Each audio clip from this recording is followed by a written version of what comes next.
Okay, you can see I got her all set up here. Hello? And I got her set into place.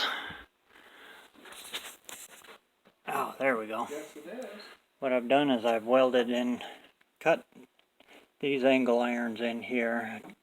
Drilled a hole here, 3/8 hole, to drop it in. Cut another piece of angle iron here. Okay.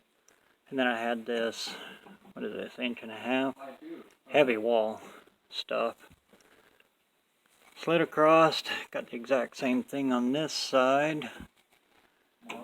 All set, so now I can unbolt it here, there, Can you send me an email? and then I cut this piece of angle iron, round it around, ground it down for the one in the tranny.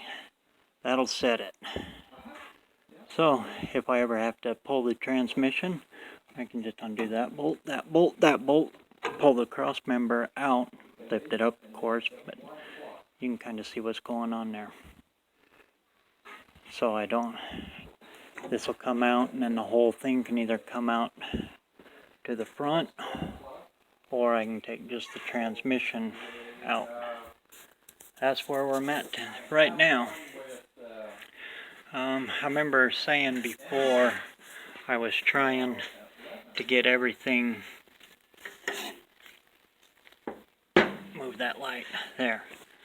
I was trying to get everything on the tranny side here 1 inch above frame, or a 1/2 inch. When I got to looking at it though, that was going to put my drive line all the way up into the floor, and I would have had to cut it clear back in about into here. The problem is I got the seats in this thing are all stock and they're freshly recovered. I don't want to mess with them. I don't want to go hacking into them. And that would have put that bench seat higher, and there ain't much headroom up there, so I decided keep it nice and level with the frame, so if it hits, it'll skid over the frame. And anyway, go from there.